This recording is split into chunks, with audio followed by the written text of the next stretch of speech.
acontecimiento, es acontecimental, es acontecimental.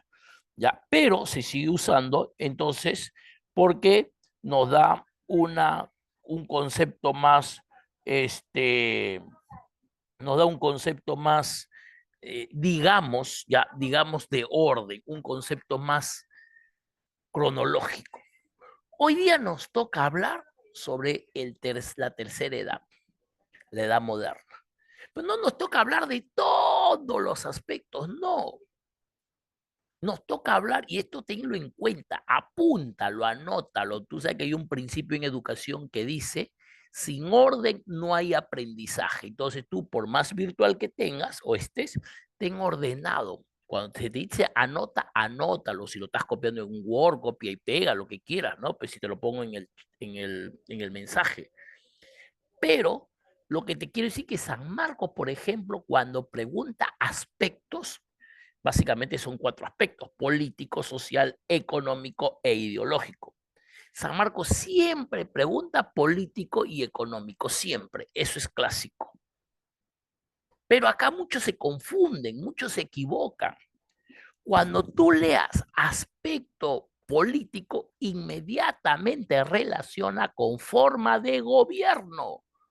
Lucho, pero la clave es la E. Sí, es la clave, pero ojo, dice la E, corresponde a la pregunta, pero la clave E habla sobre aspecto social. Ah, ejeje, no pues. Cuando te pregunte San Marco por político, tú al toque relaciona forma de gobierno. Por eso que apunta, cuando me pregunten político, inmediatamente relaciono con forma de gobierno. Cuando te pregunten por económico, no necesariamente es dinero.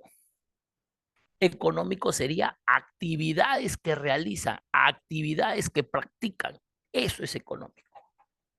¿Ya? Entonces, cuando dice económico, ¿cuáles son principales actividades? Y viendo pues el contexto, si es edad antigua, puede ser agricultura, si es edad media, sigue siendo agricultura, edad moderna ya es el trabajo del comercio por los burgueses, edad contemporánea ya sería más comercial, ¿entiende? Eso es importante.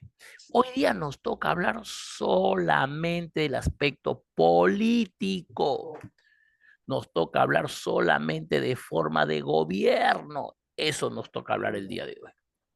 ¿Ya? Por eso que es importante tener en cuenta acá, ojo, cuando vamos a hablar de la edad moderna, que es la tercera edad de la historia europea, hay que partir cómo se divide la edad moderna. Y esta información te lo voy a poner acá en el chat. Esta información te la planteo acá en el chat para que lo copies, para que lo pegues, para que lo tengas en cuenta. No te olvides que la edad moderna va a abarcar 3 siglos, del 15 al 18. ¿Alguien me puede decir por qué el siglo XV? ¿Qué pasó en el siglo XV en Europa? ¿Por qué la edad moderna comienza en el 15? ¿Qué pasó en el 15? A ver, alguien por ahí que me diga, Lucho, tal cosa pasó en el siglo XV, ¿alguien me puede mencionar? Ya en el siglo XV, es decir, 1453, ¿qué ocurre? La toma de Constantinopla, es decir, la caída del Imperio Romano de Oriente. Ya, la caída del Imperio Romano de Oriente. Eso pasó en el siglo XV, 1453. No te olvides que para examen de admisión no es necesario memorizarse años. No, no, no, no, no. Lo que es más importante, ¿qué cosa es? Saber los años a qué siglo pertenecen. Tú analiza preguntas de examen de admisión y siempre te hablan de siglos, no te hablan de años. Me ponen primera mitad del siglo XVIII, segunda mitad del siglo XX, inicio del siglo XIII. Entonces yo tengo que saber ya qué cosa, a ver, vamos a ver por acá, tengo que saber, a ver si Maciel puede apagar su audio, gracias. A ver, Naur, vamos a silenciar por acá, o yo no puedo silenciar. Naur, pueden apagar su audio, muchas gracias. Bien, entonces, te decía que ya te decía que en la Edad Moderna va a abarcar del 15, que cae el Imperio Romano de Oriente, o sea, la toma de Constantinopla, hasta el siglo XVIII. ¿Qué pasó el siglo XVIII? ¿No? Se toma como referencia el 14 de julio de 1789. ¿Qué pasa? La toma de la Bastilla. En el contexto de la Revolución Francesa. En el contexto de la Revolución Francesa. Entonces, eso es importante tener en cuenta. La Edad Moderna abarca 3 siglos, del 15 al 18. Bien, esos 3 siglos, vamos a ponerlo acá en el chat, división de la Edad Moderna. ¿Ya? División de la Edad Moderna. Esos 10 siglos se divide en, esos 3 siglos se divide en 2, 3 siglos, del 15 al 18. Esos 3 siglos se divide en 2. La primera, lo que se conoce como la temprana Edad Moderna, que va del siglo XV al siglo XVII. 15 al 17. Temprana Edad Moderna. ¿Qué pasó en ese lapso? Principalmente se va a consolidar, es decir, se va a fortalecer la monarquía, el gobierno de los reyes. Y acuérdate que los reyes tienen un poder absoluto. ¿Qué quiere decir eso? Quiere decir poder ilimitado. Entonces, en ese periodo se va a caracterizar, ponemos acá, periodo de la consolidación, periodo, tenemos por acá, periodo de la consolidación de la monarquía absoluta. Listo. Pero el siglo XVII marca, este siglo marca una crisis. Una crisis, ¿por qué? Vamos a recurrir al mapita de acá. Vamos a ver acá, vamos a ver acá. Este mapita, un ratito. Vamos a ver este mapa de acá. Un mapa, acá está este mapa. Vamos a ver este mapita de acá. Vamos aquí. A ver, mírenme, este mapa de acá.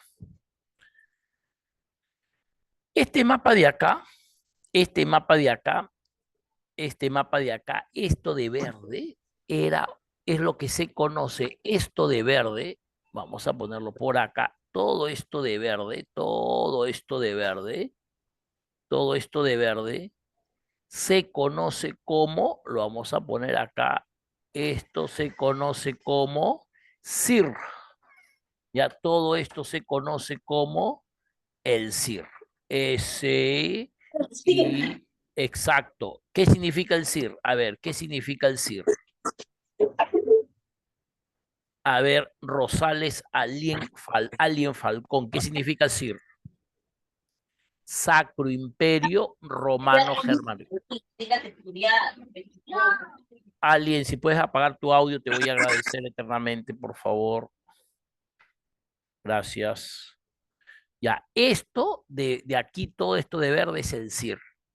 ¿Qué significa CIR? Sacro Imperio Romano Germánico. O en alemán se escribe Reich. En alemán se escribe Reich. Ya, Reich. En alemán. Este CIR comenzó el año 963. Es decir, siglo X, 963. Y el CIR dejó de existir el año 1806, es decir, siglo XIX, siglo XIX.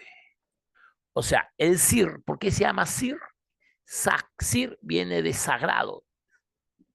La CIR son iniciales del Sacro Imperio Romano Germánico. ¿Por qué se llama sagrado?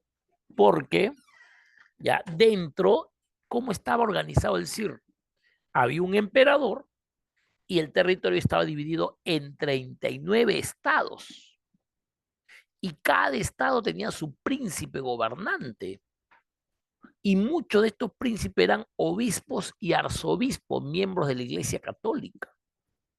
Entonces, al ser miembro de la Iglesia Católica, definitivamente se le da un carácter de sagrado. Por eso que el imperio se llama Sacro Sagrado Imperio Romano Germánico. Bien, te comento entonces que en el CIR hubo una larga guerra. Ponemos esta información en el chat, ponemos esta información en el chat, guerra en el CIR. Esta guerra se llamó la Guerra de los 30 años.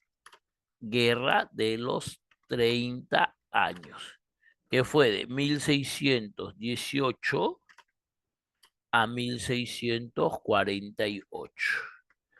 La Guerra de los 30 años. ¿Ya? Y esa guerra ocurrió dentro del CIR. En esa guerra, ¿quiénes participan? España, Francia, participan también Países Bajos, y eso genera una inestabilidad en las monarquías europeas. Es por eso que la guerra de los 30 años, ya es por eso que la guerra de los 30 años va a generar inestabilidad en las monarquías europeas. Y al generar inestabilidad, definitivamente van a comenzar a debilitarse las monarquías. Por eso que habíamos dicho, lo escribimos aquí en el chat, habíamos dicho que el siglo XVII, lo ponemos acá, el siglo XVII para Europa fue una etapa de crisis. ¿Por qué? Por la guerra de los 30 años. Guerra que termina con un tratado. Guerra que termina con el Tratado de Westfalia.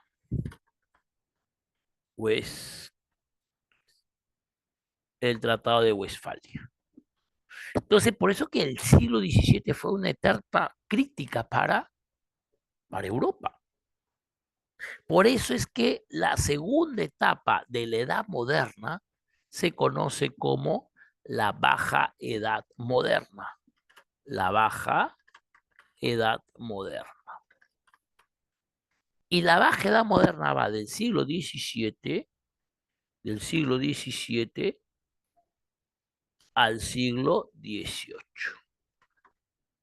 ¿Ya? ¿En qué consistió, pregunta Johnny, el Tratado de Westfalia? Tratado por la cual se pone fin a la Guerra de los 30 años. En eso consistió, el famoso Tratado de Westfalia. Ojo, ese tratado, mira, la Guerra de los 30 años comenzó por un problema religioso. No sé si ustedes se acuerdan que dentro del CIR, en el año 1517, o sea, siglo XVI, un sacerdote católico religioso, el agustino Martín Lutero, se había rebelado contra la Iglesia Católica, comenzó a cuestionar a la Iglesia Católica, pegó sus 95 tesis en la Catedral de Wittenberg. ¿Ya te acuerdas de Martín Lutero? Entonces Martín Lutero finalmente termina siendo expulsado de la Iglesia Católica. El Papa León X, le manda un documento de expulsión, le manda un documento que se llama, bueno, los documentos oficiales de la iglesia tienen la denominación de bula. Entonces, Lutero recibe una bula que habla de esa bula en latín, se escribe ser exurge domine, castellano, expulsado del Señor. Por medio de esa bula, por medio de esa bula, se le expulsa a Lutero de la iglesia católica. Bueno, pues Lutero siempre se mantuvo un poco altisonante, un poco, digamos así, se enfrentaba porque tenía un grupo de príncipes que lo apoyaban. Entonces, el emperador del Cir en esa época era Carlos V, el mismo rey de España. Como rey de España se llamaba Carlos IV, perdón, Carlos I, pero como emperador del Cir se llamaba Carlos V. Y Carlos V le dice a Lutero, mira Lutero, por más que el Papa te haya expulsado de la Iglesia Católica, yo no puedo hacer nada contra ti. ¿Por qué? Mira la cantidad de seguidores que tienes. Mira la cantidad de luteranos que son. Por eso, Lutero, para evitar tener problemas, vamos a hacer lo siguiente. Vamos a convivir, ¿ya? Católicos y luteranos, vamos a convivir. Y por eso que el año 1555 firmaron un tratado de convivencia. ¿Entre quién? Entre luteranos y católicos. Un tratado de convivencia. Bueno, entonces, pero ese tratado no se llegó con otra religión que eran los calvinistas. Con ellos no se llegó a ese acuerdo. Así es que, como no se llegó a ese acuerdo, ocurrió que en un estado del Cir llamado el Palatinado, en ese estado eran o estaban pues predominando calvinistas. Y ellos deciden buscar a un gobernante. Llaman a Maximiliano de Austria, pero él no es calvinista, él es católico. Y lo llaman. ¿Para qué? Para que les gobierne. Y este gobernante comienza a gobernar con principios católicos, cosa que no le gustó a los calvinistas. Dijeron, oye, un ratito, tú no respetas nuestra religión, tú gobiernas con principios católicos, nosotros no somos católicos, nosotros somos, pues, no le decían protestantes, calvinistas. Pues no queremos que tú nos gobiernes, no, no, no, no, no, no, te vas. Y este gobernante Maximiliano le dice, ¿perdón? O sea, ustedes me llaman para que yo les gobierne. Yo gobierno de la mejor manera, lógicamente bajo mis principios que conozco que son católicos. Y ustedes me van a expulsar, no lo voy a aceptar. De ninguna manera lo voy a aceptar. Ah, los calvinistas no se quedaron. ¿Y qué hicieron? Le declararon la guerra. Y es así que comienza la famosa guerra de 30 años por problemas religiosos.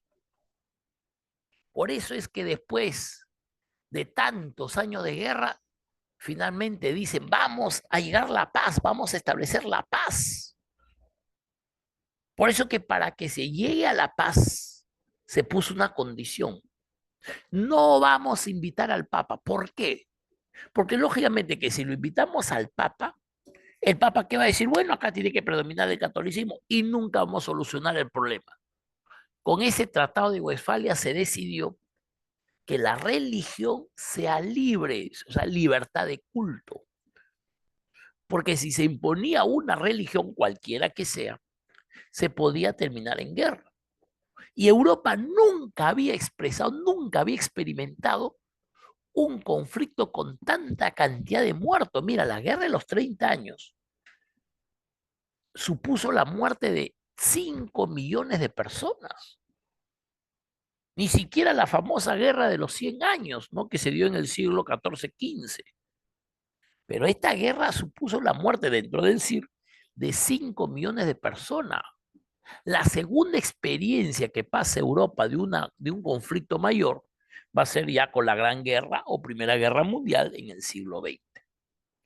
Entonces, por eso que la guerra de los 30 años va a marcar una inestabilidad en Europa. Inestabilidad. Y se viene la Baja Edad Moderna, como te he puesto en el chat. Y la Baja Edad Moderna se va a caracterizar porque ahí se va a consolidar un estamento que comenzó en la Baja Edad Media. Ese estamento se conoce como la burguesía. En la Baja Edad Media, por lo tanto, se consolida la burguesía, la burguesía. Entonces, antes de hablar del aspecto político de la Edad Moderna, he querido que veas cómo se divide la Edad Moderna. Alta o temprana Edad Moderna y Baja Edad Moderna. Pero ¿por qué en la Edad Moderna el poder lo tiene el rey? ¿Por qué? ¿Por qué? ¿Dónde está el antecedente? Si nosotros retrocedemos a la edad anterior, que es ya la edad anterior, que es la Edad Media, vamos a ver que en la Edad Media, ya vamos a ver que en la Edad Media, eh, llegó una época en Europa en la Edad Media, ya una época en Europa en la Edad Media, que había sido invadido desde el siglo IX hasta el siglo XI. ¿Ya? ¿Quiénes eran los nuevos invasores de Europa? Eran los normandos o vikingos, eran los sarracenos, eran los magiares. Ellos son los que van a invadir Europa en la Edad Media. O sea, otra vez invasores, porque del siglo IV al siglo VI Europa ya había sido invadida. Y estos tres grupos cuando invaden generan inestabilidad en Europa, inseguridad, tanto para los nobles como para los campesinos o los siervos de la gleba. ¿Quién le brinda esa seguridad? ¿Quién le dice tanto a los nobles como a los campesinos? No se preocupen, yo los voy a proteger. Pasen, pasen a dónde? A mi feudo, ahí los protejo. ¿Quién le brinda eso? El señor feudal. Por eso que en la Edad Media los señores feudales tuvieron mucho poder. ¿Y el poder de quién se redujo? De los reyes. En los protagonistas del siglo IX al siglo XI en la Edad Moderna son los llamados señores feudales. Pero tú muy bien sabes que los campesinos o los siervos de la gleba, como también se le conoce, no vivían muy bien ni tranquilo en el feudo, no vivían gratis. El señor feudal le cobraba por todo, aunque parece una cosa muy absurda, pero ocurría. Por ejemplo, cuando el campesino, desde donde vivía, se iba a trabajar a un territorio, a un campo, el señor feudal le decía, mira, mira, mira, mira, desde donde vives, dentro de su feudo, ¿ah? Desde donde vives, hasta el territorio, hasta el campo que vas a trabajar, sea un manso o una reserva señorial, caminas 2 kilómetros y usas 3 puentes, págame por eso. ¿Qué? Sí, eso se llama pontazgo. El campesino decía, señor feudal, mire, he tenido una excelente cosecha. He sembrado trigo, mi cosecha ha sido de lo mejor. Ya, le decía el señor feudal, no te olvides que la mitad de la cosecha me corresponde a mí. O cuando el campesino decía, señor feudal, necesito herramientas para trabajar estas tierras. Perfecto, yo las tengo, yo te las voy a dar, pero gratis no te las voy a dar, me tienes que pagar, ya sea en moneda, ya sea en trabajo o ya sea en bienes. Generalmente los campesinos pagaban en trabajo. O sea, te das cuenta que el campesino no vivía tranquilo ni feliz, no. Pero ¿por qué se quedaba? Por la inseguridad que había en Europa. 1000 veces era preferible vivir en esa situación que exponerse, sobre todo si tenías familia, exponerse fuera del feudo donde te podían matar los invasores. Bueno, después del siglo XI, cuando en Europa vuelve la seguridad, ¿tú crees que los campesinos quisieron quedarse en el feudo? No, estás loco, quédate con tu feudo, le dijeron al señor feudal. Señor feudal decía, por favor, trájame, que trabaje tus tierras. Yo no. ¿Por qué los campesinos se van? Porque ya hay seguridad. ¿Y a dónde se van los campesinos? Se van a las ciudades a trabajar. Entonces, cuando dejan los campesinos los feudos, se debilita, no desaparece por si acaso, se debilita el poder de los señores feudales. Se debilita. ¿Y quién crece? El poder de los reyes. Por eso que cuando vemos ahí en la diapositiva dice el Estado moderno, ¿es consecuencia de qué? De que ha decaído el sistema feudal. Ojo, no dice desaparece. Hay que tener en cuenta que el sistema feudal en Europa desaparece el año 1871, es decir, siglo XIX. Ahí desaparece el sistema feudal en Europa, básicamente con dos hechos. Uno, cuando se unifica Alemania, y dos, cuando se unifica Italia. Y la otra causa por la cual aparece el Estado moderno es porque está ascendiendo, creciendo, como se dice en latín, increciendo, está ascendiendo la burguesía, los burgueses. No nos olvidemos cómo surgen los burgueses. Los burgueses surgen por la relación comercial entre Europa y Asia. Ahí surgen los burgueses. Entonces, ¿qué cosa vemos acá? Vemos que al, ante la debilidad de los sistemas feudales, el rey tiene poder. Ante el crecimiento de los burgueses, el burgués tiene apoyo de los reyes. Por eso que hablamos de nuevo sistema, el Estado moderno. Y ese Estado moderno, ¿por qué se caracteriza? ¿Cuáles son sus principales características? Uno, todo el poder está centrado en el rey. Por eso que se dice monarquía absoluta. Todo gira en torno al rey. Ese rey tiene su territorio. Nadie invade mi territorio. Y ojo, mi territorio tiene límite. Si tú me invades, atente a la consecuencia. ¿Cuál es? Te declaro la guerra. Por eso que decimos que en este concepto, en este nuevo estado, hay una delimitación de las fronteras.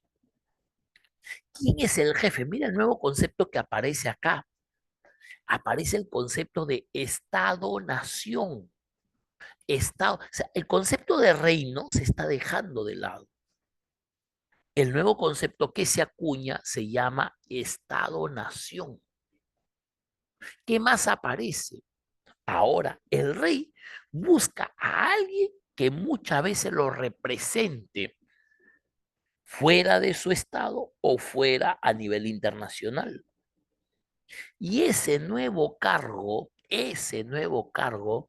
que lo representa se llama primer ministro. El primer ministro.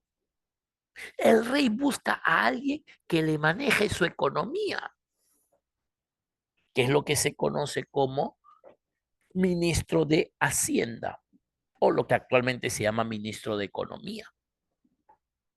¿Quién va a cuidar mi frontera? No es cualquier ejército, no es un ejército empírico, no, no, no, no. Es un ejército profesional, bien entrenado. Y yo le pago a este ejército profesional. Por lo tanto, hay un jefe del ejército. El rey generalmente no tiene una ciudad capital. El rey va de un lugar a otro, de un lugar a otro, de un lugar a otro, de un lugar a otro. Y en los lugares que él va a gobernar por un tiempo se llaman cortes. Por lo tanto, aparecen cortes. Estos funcionarios, primer ministro, ministro de Hacienda, corte, jefe del ejército, todo este grupo de funcionarios constituye lo que se llama la burocracia. Se crea la burocracia. Entonces, esas son las nuevas características de este nuevo Estado, ya de este nuevo concepto de Estado-nación. Y es importante tenerlo acá, que la importancia que le dan al papel de los reyes se debe a que se toma como base el concepto de príncipe.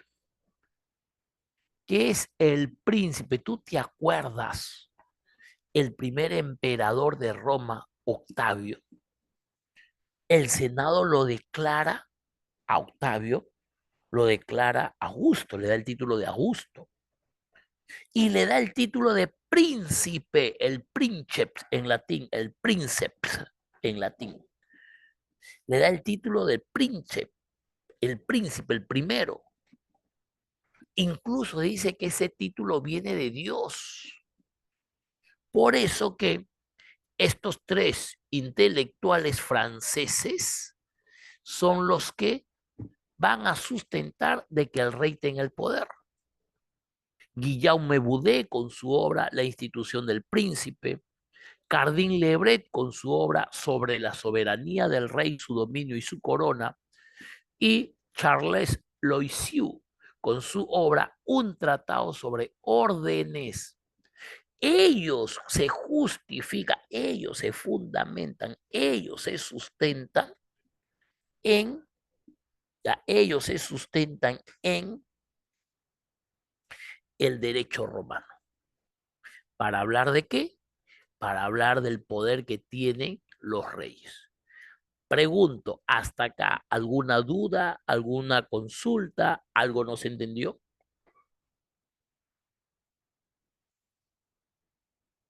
A ver, Salón, hasta acá, ¿alguna duda, alguna consulta, algo quedó en el tintero, algo quedó por ahí flotando?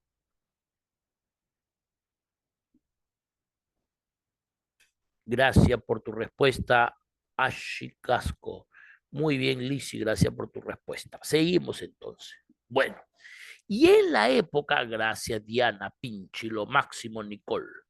Bien, eh, entonces en la época hubieron, gracias Yulixa, ya, en la época hubieron teóricos que defendían que el poder tenga el rey. Por ejemplo, un gran teórico, incluso esta obra tuvo mucha influencia, fue el famoso Nicolás Maquiavelo. Él escribió una obra llamado El Príncipe, que era un manual de gobierno, era un manual de cómo se debe gobernar, cómo se debe gobernar.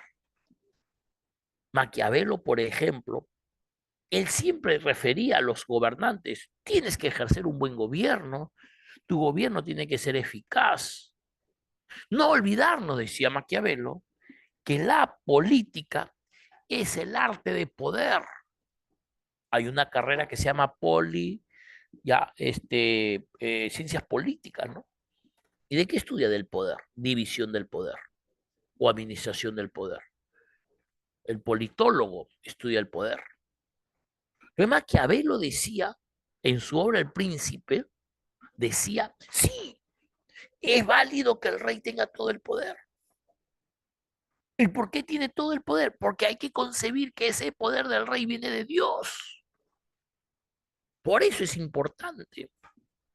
Otro teórico era un abogado francés, Jean Bodin, Jean Bodino, que escribió su famosa obra Los 6 libros de la República.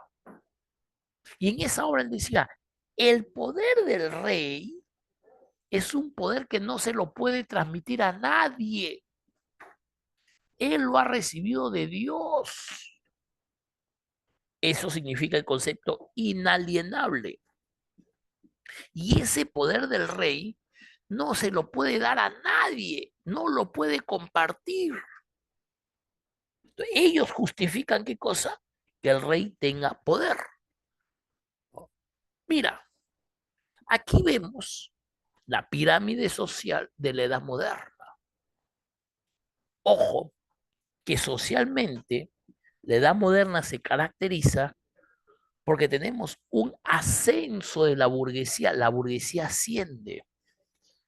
Entonces, en esta pirámide social, en la cúspide de la pirámide, en la punta de la pirámide, está pues siempre el poder lo ejerce el rey, la iglesia, el papado y el trono.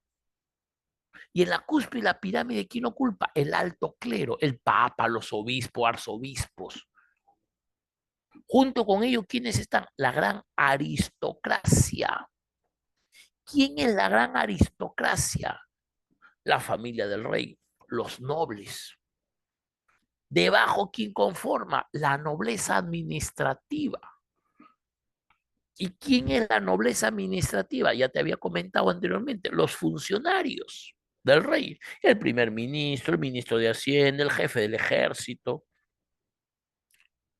Luego, la franja que vemos de rojo, ese es el grupo de la gran burguesía o la alta burguesía, que muchas veces ocupa el primero, el segundo, hasta el tercer estamento.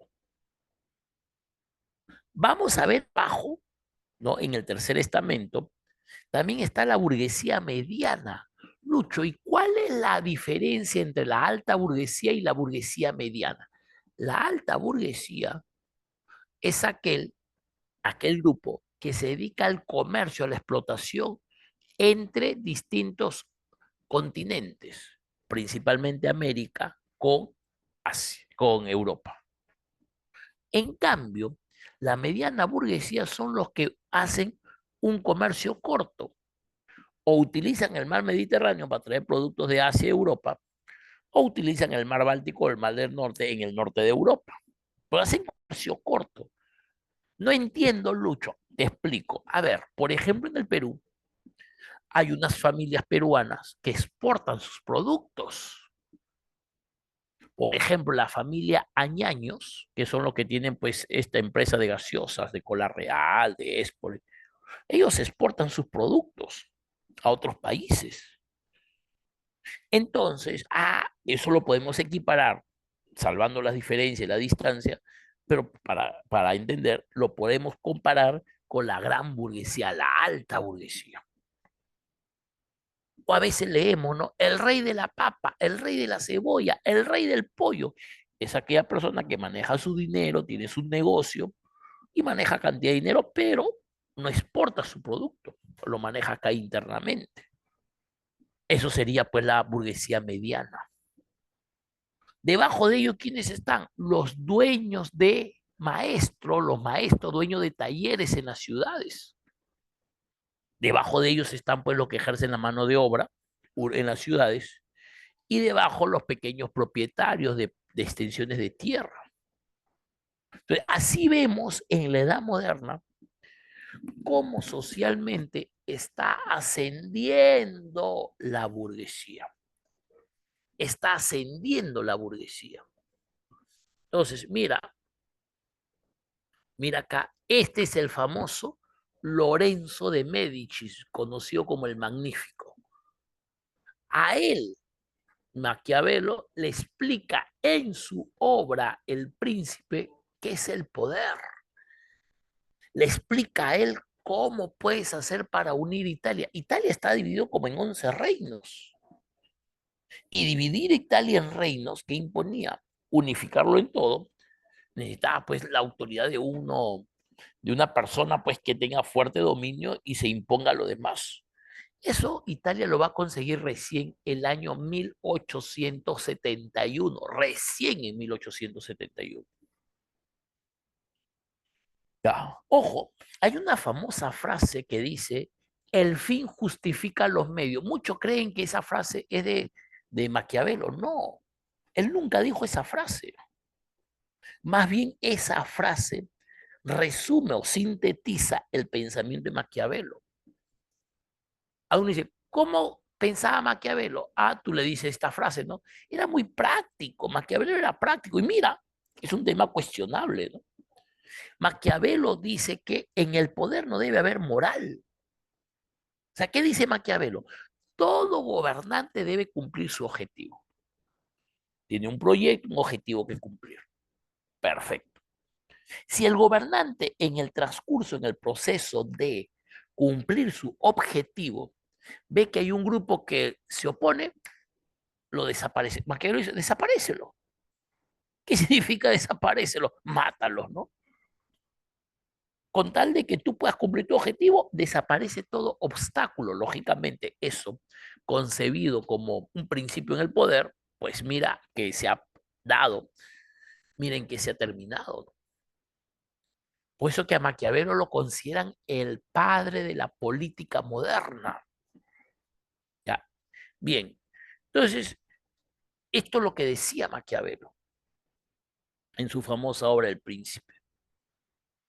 Vemos acá quién representa, qué reyes representan esta monarquía. No nos olvidemos, esta información lo pongo en el chat. Monarquía absoluta, ya lo pongo en el chat, esta información, por favor, tenlo en cuenta. Monarquía absoluta, vamos a ponerlo para acá. Monarquía absoluta es lo mismo que absolutismo, es lo mismo que antiguo régimen, es lo mismo que monarquías nacionales. Monarquías nacionales. Y hay que tener en cuenta tres principios. Hay que tener en cuenta tres principios. Principios de las monarquías, principios de las monarquías absolutas. Absolutas. Primer principio, providencialismo. Primer principio se llama providencialismo. ¿Qué significa providencialismo? Que el poder del rey viene de Dios, o también se le conoce como la teoría del origen divino del poder. Ponemos acá la teoprovidencialismo, teoría del origen divino del poder. Es decir, el poder del rey viene de Dios. Segundo principio, regalismo. Segundo principio, regalismo. ¿Qué significa regalismo? El poder del rey o del emperador es más que el poder del papa. Ya, regalismo, el poder del rey o emperador es más que el poder del papa. Del papa. Regalismo. Tercer principio, galicanismo, galicanismo. Este principio del galicanismo viene de las Galias. En Europa, ¿a qué territorio se le conoce como las Galias? Francia. ¿Por qué? Antiguamente, en la época del Hierro, el pueblo que llegó a Francia, a la actual zona de Francia, llevando el hierro, fueron los galos, se llamaban los celtas. Y son los romanos los que conocen a los celtas como los galos. Y ellos se asentaron, perdón, en la zona de la actual en la zona de Francia. Por eso que ahí esa zona se le conoce como las Galias. Galicanismo quiere decir que de todos los reyes europeos, el que está por encima de es el rey de Francia. El galicanismo, predominio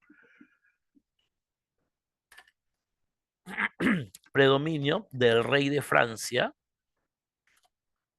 sobre todos los reyes europeos. Todos los reyes europeos. Ese se llama galicanismo. Entonces, aquí es importante tener en cuenta ello. Ya, aquí, ¿quiénes van a representar esta monarquía? El que lo inicia, mira que de todos los reyes, si era cierto pues lo que dice el galicanismo, ¿no? De todos los reyes, el que va a predominar va a ser Francia, pero en el siglo XVII, el XVI es el antecedente. ¿En quién tenemos en el XVI? Este famoso rey llamado Francisco I de la dinastía de los Valois. él normaliza o legaliza que en Francia se pueda comprar cargos públicos. Oye, quiero ser ministro, quiero ser miembro de la corte. Cualquier cargo público se puede comprar. Él lo legaliza. ¿En dónde? En este documento que se llama la venalidad de los cargos públicos. ¿Qué quiere decir la venalidad? La compra de cargos públicos. ¿Te acuerdas que habíamos hablado del CIR? En el CIR, quien había sido, ¿no? Quien también fue emperador del CIR fue Carlos, el, el de España, Carlos I. Lo nombran emperador del CIR con el título de Carlos V, con el nombre de Carlos V.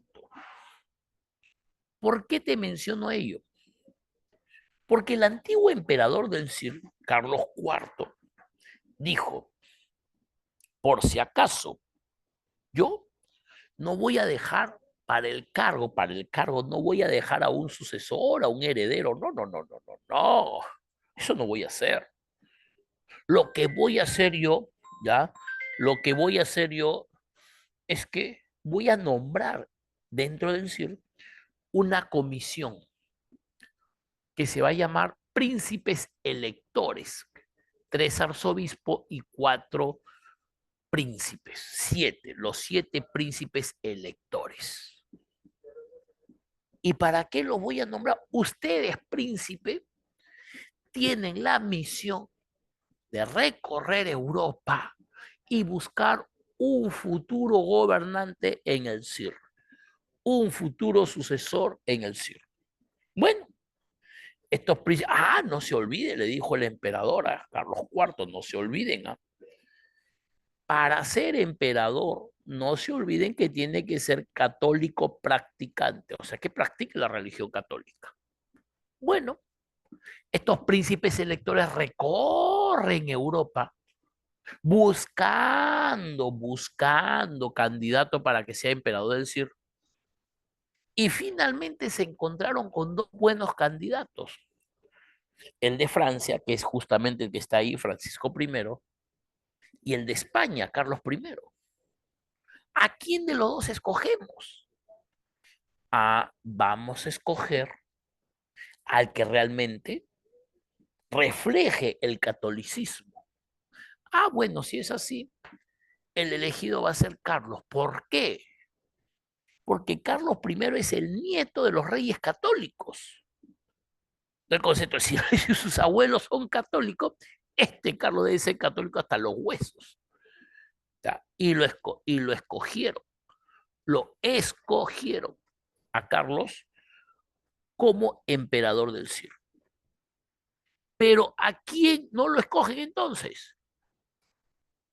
No lo escogen al rey de Francia, Francisco I. ¿Se escucha, chicos? ¿Se escucha? Escuche, profesor. Gracias, gracias. Siento que qué pasó aquí en el audio. Bueno, entonces, no lo escogieron pues al rey de Francia. Francia, mal perdedor, Francisco mal perdedor, ¿qué hizo? ¡Pum! Le declara la guerra a Carlos, a España. Eso más o menos fue el año 1512. Mira, la guerra que tuvo Francia contra España, 1512, hasta el año 1659. Casi 3 generaciones de guerra.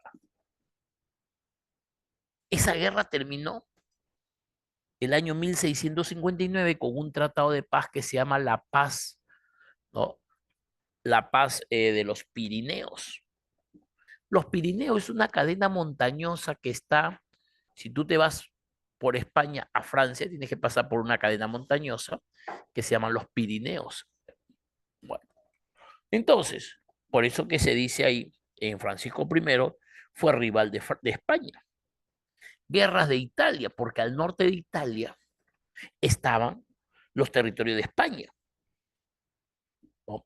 Y llegó una paz con un pequeño periodo de paz con España que se llamó la Paz de Cambrai. En 1539, Francisco I aprueba las ordenanzas de Villers-Cotterêts. ¿Qué significa?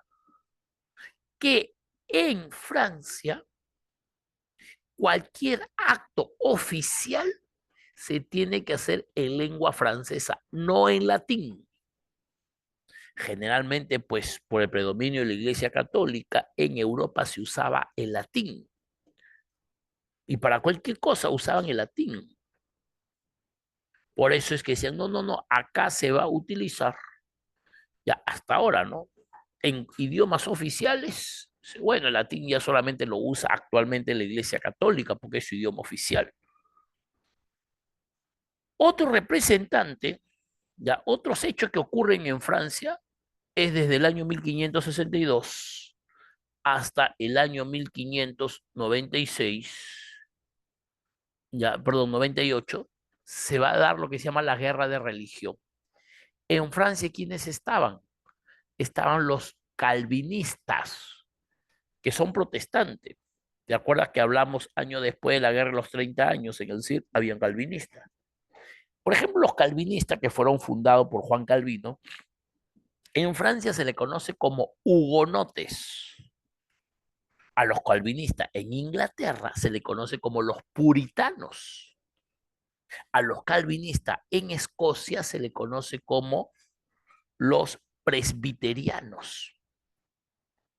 Incluso el año 1572 se dio un hecho atroz el 24 de agosto de 1572, la matanza de San Bartolomé.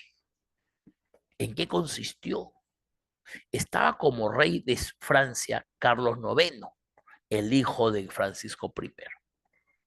Y su hermana de Carlos IX, Margarita de Valois, se escribe Valois y se pronuncia Valois, se iba a casar, Margarita, pero se iba a casar con un protestante, con un calvinista.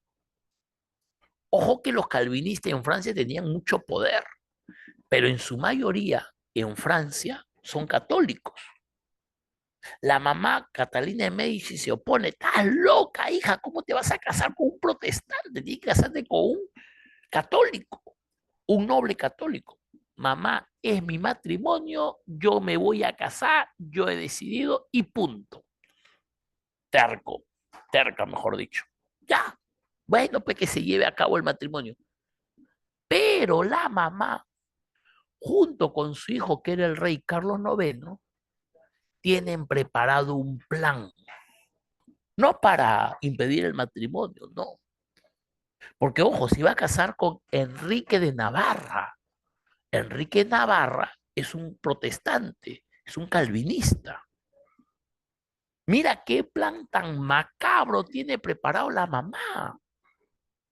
¿Cuál es ese plan?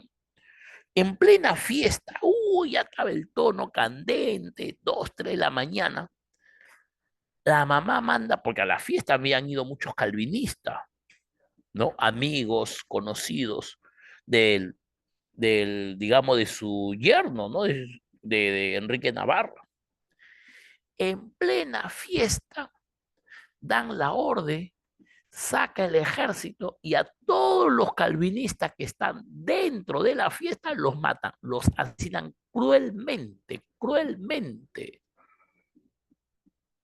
Bueno, Enrique Navarro se salvó porque era el esposo. Y se emocionaron tanto el ejército que salen a las calles a esa hora de la madrugada a buscar calvinistas para matarlos. Ese hecho se conoce, ocurrió el 24 de agosto de 1572. Ese hecho se conoce como la matanza de San Bartolomé. Bueno, en Francia habían tres Enrique. El rey ahora que estaba gobernando después de Carlos IX es Enrique III. De una familia importante en Francia era la familia de los Guisa. Esta familia de los Guisa tenía un noble llamado Enrique que también quería ser rey de Francia. Y este Enrique de Navarra, que se había casado con Margarita de Valois, también quería ser rey de Francia. O sea, los tres Enrique querían ser rey de Francia.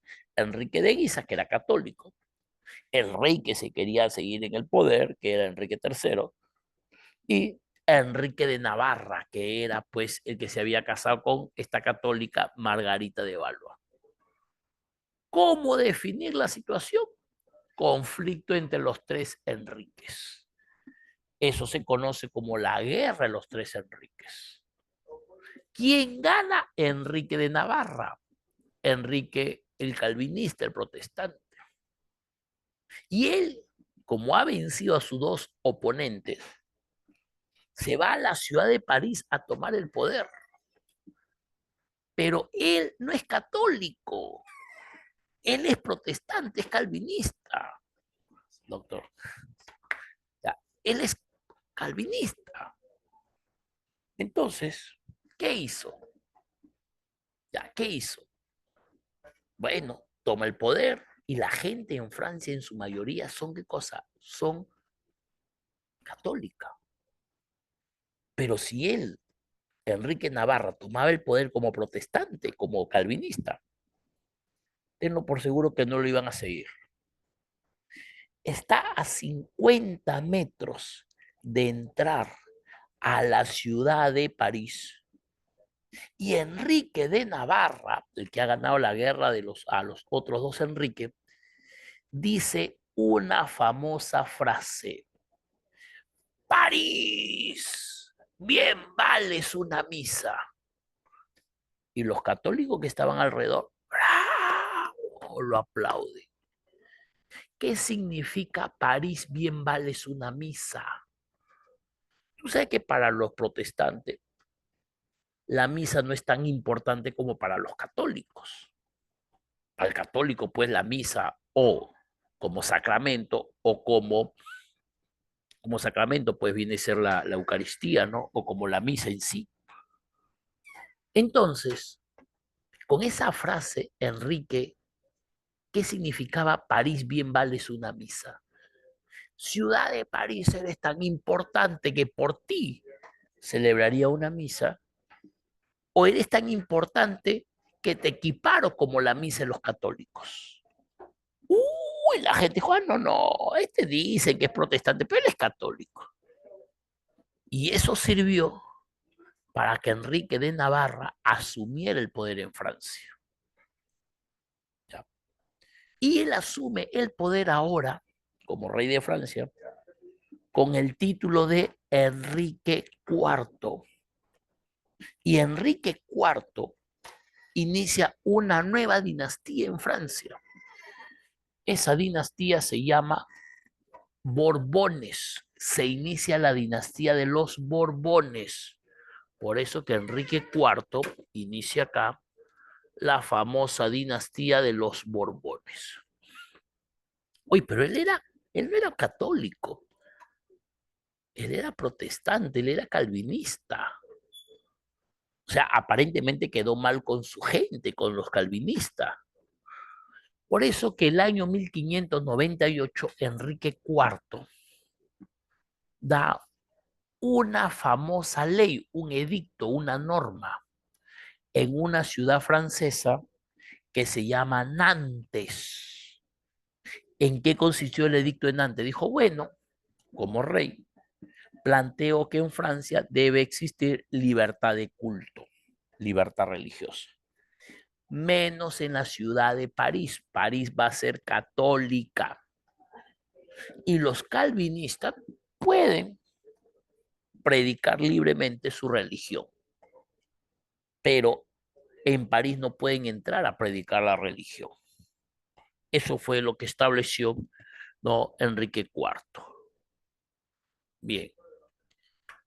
¿Qué pasó? ¿Quiénes estaban gobernando en el siglo XVI en Inglaterra? Estuvo Enrique VIII, que se va a caracterizar porque él funda una nueva congregación, más que congregación, una nueva religión en Inglaterra. Tú sabes que la religión que él fundó en Inglaterra fue porque él se había casado con Catalina de Aragón. Catalina de Aragón era una de las hijas de los reyes católicos. Catalina de Aragón tenía más o menos 40 años y él tenía sus 23, sus 24 años de edad. Habían tenido una hija conocida como María I, con el seudónimo de María la Sanguinaria. Terrible esta María. ¿Por qué? Vamos a explicarte por qué le decían la Sanguinaria. Bueno, entonces Enrique VIII, ya estamos en Inglaterra, de la dinastía de los Tudor, se había enamorado de una dama del palacio, de Ana Bolena, que era de su edad, más o menos 23, 24 años, perdidamente enamorada, perdió la cabeza por Ana Bolena. Pero yo soy casado, decía Enrique VIII, ¿qué hago? Bueno, pues me voy a separar de la reina, de mi esposa. Y él mandó llamar a una reunión a los principales abogados ingleses. Mira lo que le dice. A ver, grandes jurisconsultos ingleses, le hago una consulta. Usted sabe que yo tengo una hija que es María, y cuando yo muera, yo necesito que un varón asuma el trono, un varón, no una mujer. Entonces, como no tengo un hijo varón, y usted sabe que mi esposa, Catalina, ya más o menos pues bordea los 40 años, y en esa época salir embarazada a los 40 años, pues seguro una muerte fija. ¿Qué les parece? Dice Enrique a los abogados, ¿qué les parece si me caso con una mujer mucho más joven, o sea, más o menos de mi edad, e intentemos tener hijo hasta que salga el hijo varón, el futuro sucesor? Pero para ello me tendré que separar pues de la reina. O sea, lo que dijo Enrique es, y expresamente lo mencionó, lo que me preocupa a mí es el reino, que tiene que quedar un sucesor, un varón. Los abogados, ¡bravo!, lo aplauden. Oye, muy bien, Enrique, estás pensando en el reino más que en tu situación personal. Sí, pues que me va a doler dejar pues a mi esposa. No, está bien, estás pensando en el reino, estás buscando un hijo sucesor y a la vez protegiendo la salud de tu esposa. Entonces Enrique VIII va donde el Papa, estaba como Papa Clemente VII, y le hace esa propuesta, ¿no? ¿Con qué intención va donde el Papa? Para que el Papa anule su matrimonio con Catalina de Aragón. Por favor, anule ese matrimonio. El Papa escucha las razones, pero lógicamente Enrique VIII nunca le dijo la verdad, ni a los abogados, ni al Papa. Nunca le dijo que él estaba enamoradísimo de Ana Bolena, nunca le dijo eso. Él le dijo pues que él estaba buscando más bien un sucesor, un varón para el reino. Tú sabes que una verdad a medias es una mentira. Él estaba mintiendo. Entonces el Papa lo escucha las razones por las cuales él quiere decir que el Papa se encargue, porque tú sabes que en la Iglesia Católica no existe divorcio. Cuando uno se casa dice, no, que la muerte lo separe, lo que Dios ha unido no lo separe el hombre. Entonces él dice, el único que puede anular este matrimonio es el Papa, y el Papa dice que no se puede anular porque no hay ni una causal de anulación. Y él se molesta. Se va a Inglaterra y funda su propia religión, que se llama la Iglesia Anglicana, el anglicanismo. Bueno, él se casó total 5 veces. 4 de sus esposas murieron ejecutadas. Recién con su tercera esposa, con Jane Seymour, recién con su tercera esposa, tuvo al hijo varón, recién ahí, ya tuvo al hijo varón. Entonces, después de Jacobo, perdón, después de Eduardo VI, que fue después de que termina Enrique VIII, entra Eduardo VI, de ahí entra a gobernar María I, María la Sanguinaria, que ella es católica, Y ella comienza una fuerte persecución contra todos aquellos protestantes anglicanos, todos aquellos que no son católicos. Por eso que le denominan María la Sanguinaria, una muerte atroz. ¿Quién la termina de matar? Su hermanastra, Isabel I. Isabel es hija de Enrique VIII con su segunda esposa, con Ana Bolena. Mientras estaba gobernando María I, Isabel estaba recluida. Y después, ya, ella organiza para que maten a María I. María I se había casado con su sobrino, con Felipe II, que era el rey de España. Entonces, cuando estaba ahora gobernando Isabel I, dio una ley por la cual se crea la bolsa de valores en Nueva York, perdón, en Inglaterra, en Londres. Mandó ejecutar a su hermanastra, a María I, a María Estuardo, ¿no? Eh, perdón, a María Tudor. María Estuardo lo ejecuta después. Manda ejecutar a su hermanastra, a María Tudor. Incluso María, como te decía, estaba casada con el rey de España, con Felipe II. Y en esa época, la mejor flota naviera, ¿quién lo tenía? Lo tenía, la mejor flota naviera, lo tenía España. 130 embarcaciones. Flota conocida como la Armada Invencible. La Armada Invencible. Cuando Felipe vio que habían matado a su esposa en Inglaterra, a María la Sanguinaria, ¿qué dijo Felipe? Han hecho despertar al monstruo. Ahora Inglaterra va a sufrir el dolor y la cólera y mi desprecio por haber matado a mi esposa. Nunca su armada invencible, nunca su armada invencible se había eh, dirigido, nunca había tenido un conflicto con nadie. Pero mira, tú sabes que entre Inglaterra y Francia hay un espacio que se conoce como el Canal de la Mancha. Y mira, la Armada Invencible, estas 130 embarcaciones, entran al Canal de la Mancha y sufren una fuerte tormenta. Ni siquiera se enfrentaron a Inglaterra.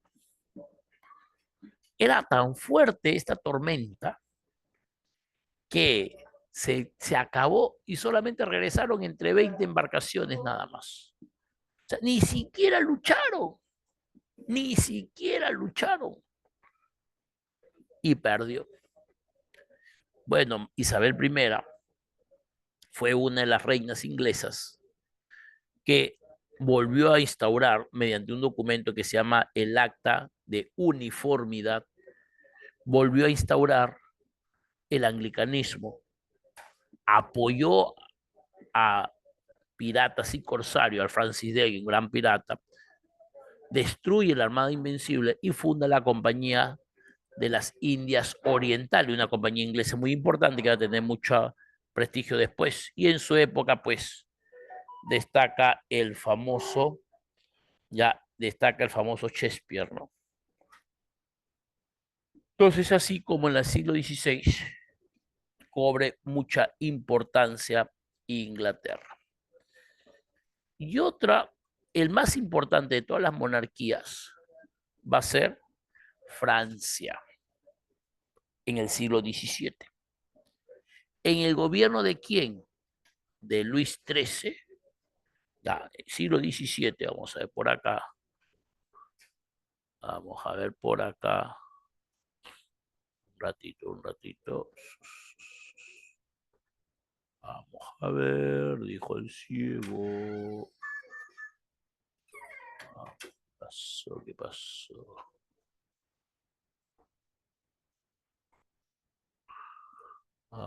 ¿Qué pasó? Vamos a cerrar un ratito el archivo. Vamos, a ¿dónde está documentos? Caramba.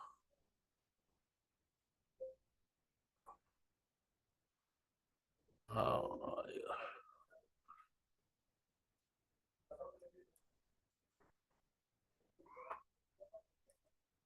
vamos,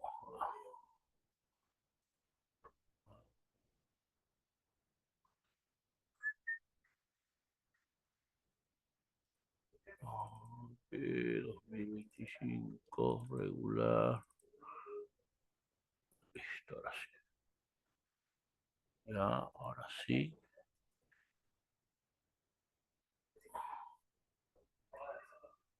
Listo. Chicos, ¿se logra ver la diapositiva? Sí se ve, profe. Lo máximo. No sé qué ha pasado, está medio embrujado esto. Va por Semana Santa, pero no le han echado agua bendita a la computadora. Bien, tenemos acá, ya, en el siglo XVI, ahí está, España tuvo mucho poder gracias a Carlos I, aquel que a la vez era rey de España y también llegó a ser rey de, o sea, emperador del CIR, ¿no? A él lo escogieron y no lo escogen pues a Francisco I, por eso se entabló una guerra entre Francia y España, ¿ya? Y también en su gobierno él tuvo que hacer lucha contra Lutero, tuvo que luchar contra los turcos y también el Papa se le puso en contra. Y su gran sucesor es su hijo llamado Felipe II. Acuérdate que Carlos es de la dinastía de los Habsburgos. Es una dinastía austriaca los Habsburgos. ¿Y cómo esta dinastía de los Habsburgos llega a España? Si nosotros retrocedemos en el siglo XV, en España se habían casado pues los reyes católicos, Fernando de Aragón e Isabel de Castilla. Estos reyes católicos pertenecen a la dinastía de los Trastamara. La dinastía que siempre predomina es la dinastía del varón Trastamara.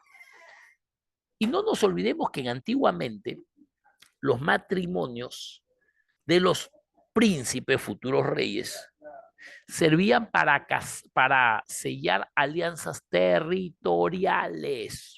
Es decir, por ejemplo, el rey de España, que era pues el rey católico Fernando de Aragón, hizo una alianza con el rey de Austria, con Maximiliano de Austria, que le dijo, oye Maximiliano, ¿qué te parece?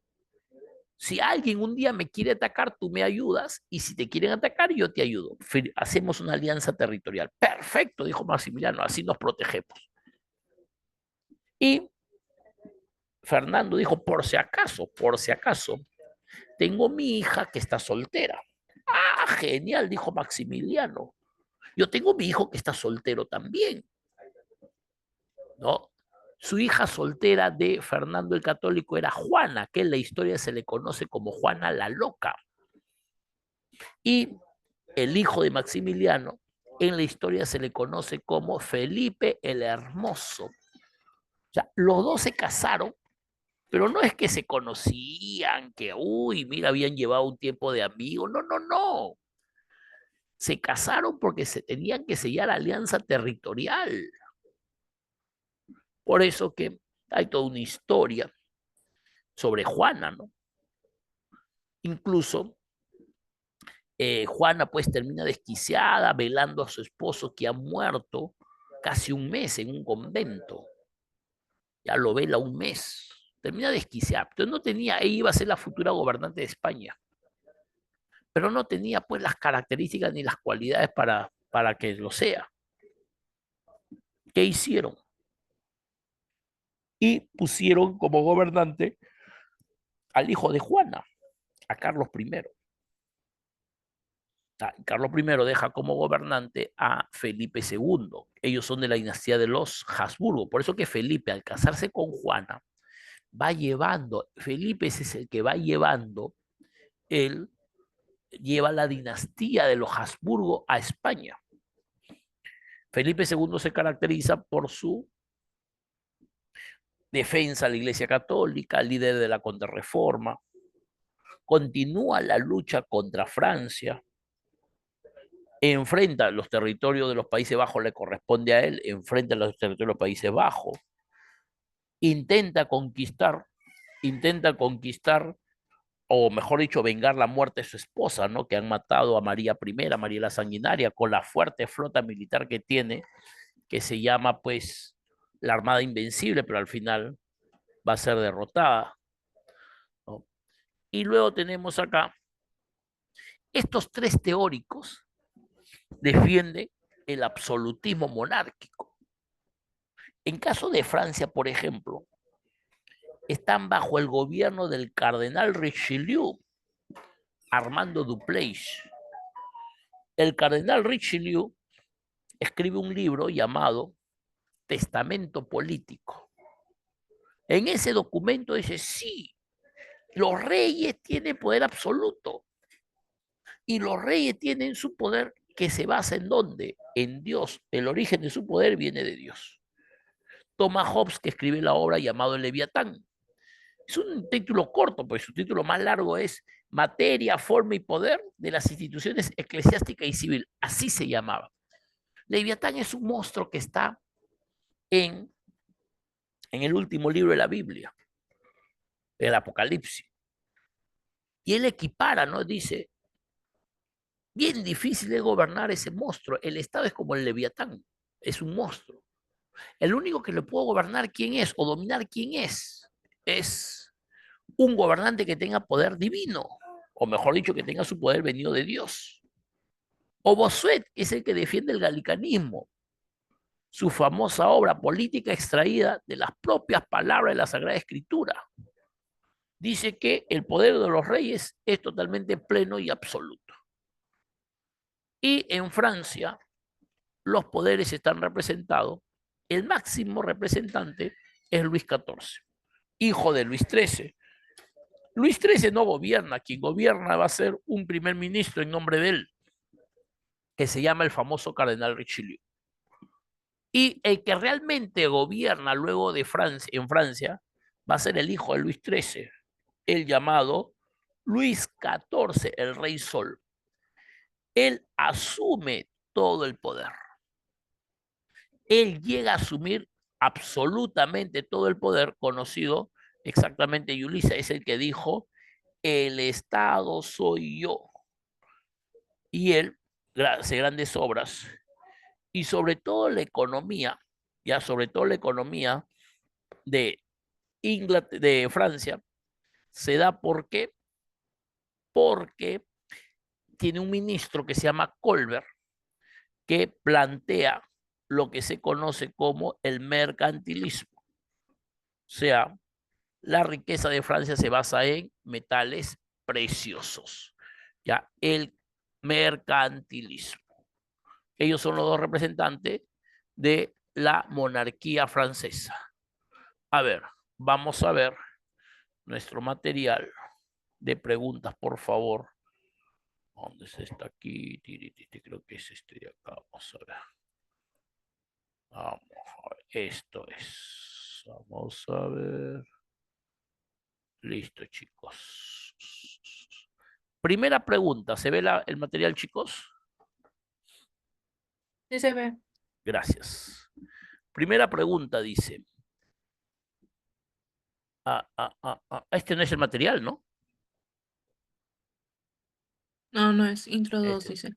intro 2, el intro 3. Intro 3. Vamos a buscar aquí.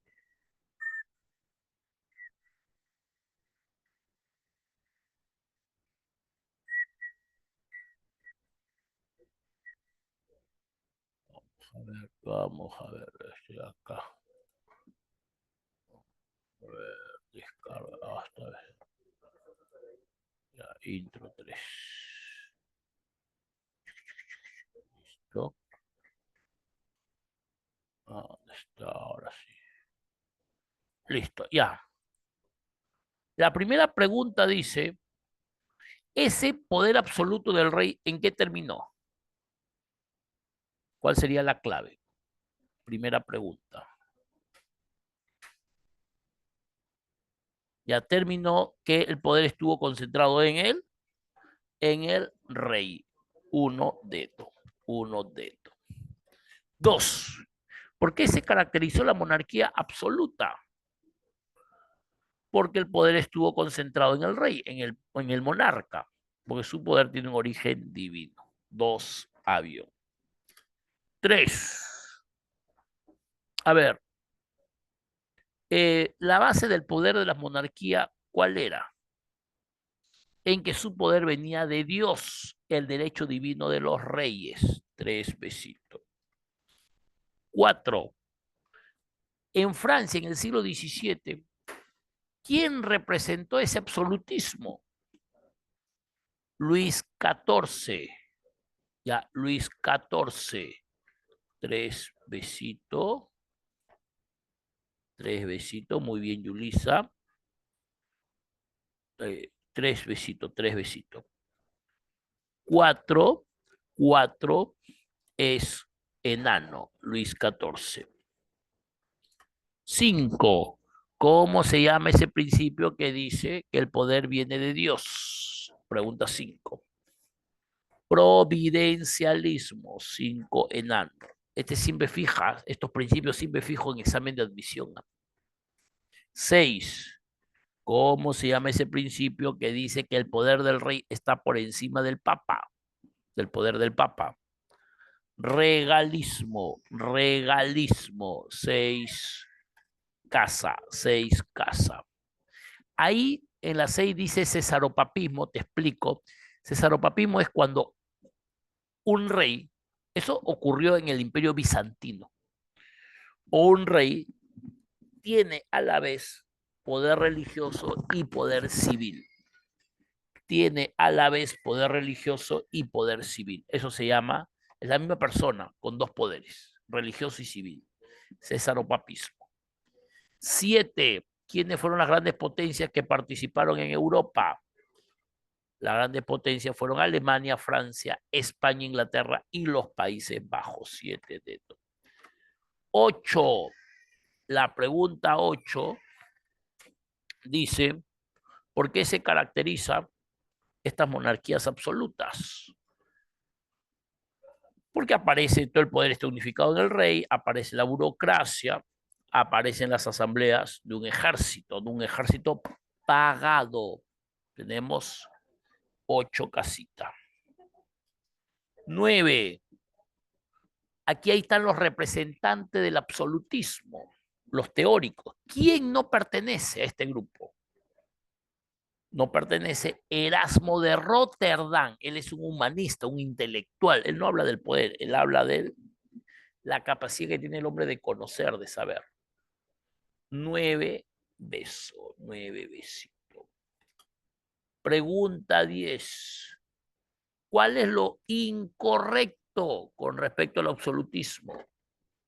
Lo incorrecto es la D, porque Montesquieu, Cuesta y Adam Smith más bien son representantes de la ilustración. ¿Y ellos qué cosa dicen? Ellos más bien están en contra de la monarquía absoluta. ¿Ya? Por eso que la ilustración aparece a final del siglo XVIII y ellos están en contra de la monarquía absoluta. Clave 10 dedos. 11. 11.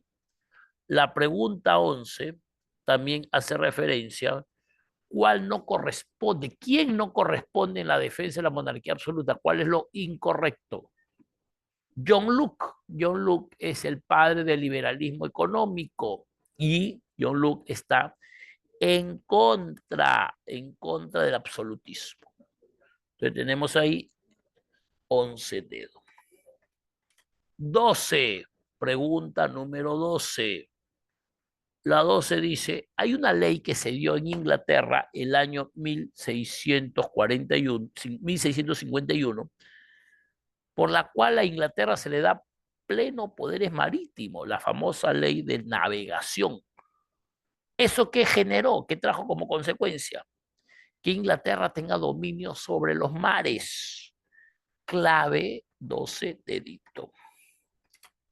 13, 13, pregunta 13. Dice, ¿cuál de ellos no corresponde al mercantilismo? Ya dice, la cual ponía, ¿qué cosa propone, no? Fomentar el desarrollo de la agricultura. Mejor, la 13 dice, ¿cuál corresponde al mercantilismo? ¿Cuál? La uno no, porque el mercantilismo habla de comercio, no de agricultura. La 2 sí. La 3 no, porque no hay industria nacional. Eso se da después con la industrialización. Primera revolución industrial, mediados del siglo XVIII. 17 besitos, perdón, 13 besitos, 13 besitos. 14, a ver, la pregunta 14 dice, ¿qué beneficio trajo, ya? ¿Qué beneficio trajo el que se haya unificado en Europa y nacido un Estado? ¿Dónde? ¿Dónde se dio eso? En Holanda. Ya, casa, 14 casa, 14 casa. Y la 15 hace referencia, ¿cuál corresponde al antiguo régimen? ¿Cuál sería? Ya te puse en el chat que antiguo régimen, lo mismo que absolutismo, que monarquía absoluta, que en monarquías nacionales. Lo que corresponde ahí es avión, 15 avión. Dato importante, esto tenlo en cuenta por favor, te lo estoy escribiendo en el chat, dato importante. Las monarquías europeas son Inglaterra, Tudor, Inglaterra, Tudor y Estuardo. Francia, Valois y Borbones.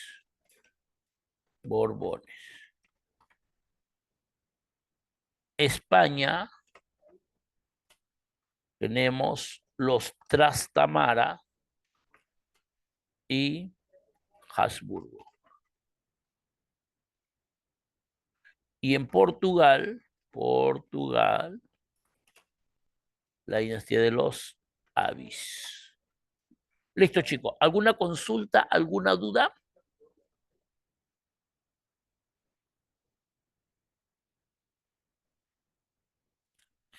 Campeones, ¿alguna consulta, alguna duda?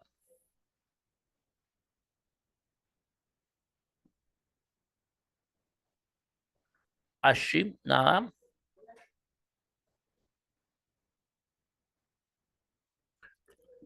Gracias, Melanie Merino.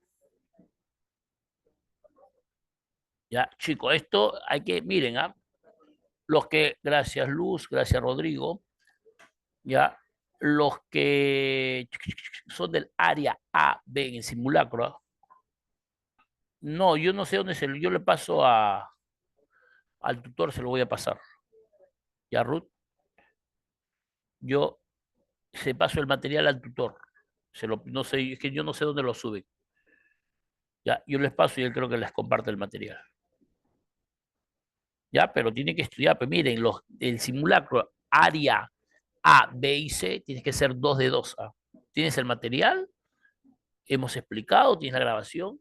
D tiene que ser 3 de 3 y E 5 de 5. ¿Está claro? Ya, porque si yo no veo que suben, tiene que subir pues su promedio, tiene que ir mejor. Aquí tenemos que salir cachimbo. Si no, olvídense. Ya tienen que, la exigencia, si no hay exigencia, no hay resultados. Y tienen que, yo la otra semana pregunto cómo están sus simulacros.